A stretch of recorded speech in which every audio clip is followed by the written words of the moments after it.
ভাই তোদের কাছে কিছু টাকা ধার হবে ভাই? আমার না বাবার ভীষণ শরীর খারাপ, একটু হসপিটালে যেতে হবে, তুই একটু টাকা ধার দে না ভাই, কদিন পরে দিয়ে দেবো। না রে ভাই, আমার কাছে না একটা টাকা নেই, থাকলে দিতাম রে ভাই সত্যি। তোর কাছে হবে ভাই? আমার কাছেও নেই রে। তা তোর গাড়িটা একটু দে না ভাই, হসপিটালে যাবো। আমার গাড়িটা একদম খারাপ রে, ব্রেকটাও খারাপ, তুই চালাতেই পারবি না।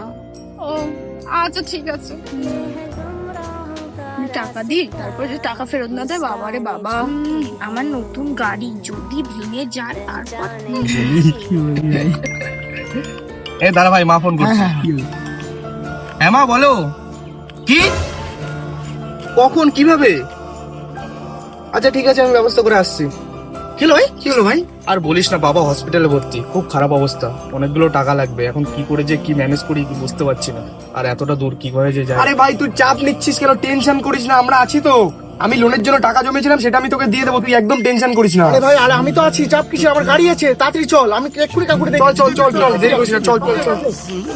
একটা কঠিন বাস্তব কি জানো, মেয়েরাই মেয়েদের সব থেকে বড় শত্রু হয়, আর প্রসঙ্গ যদি বন্ধুত্বেরই ওঠে তখন ছেলেরাই সেরা। তেরা ইয়ার হুঁ मैं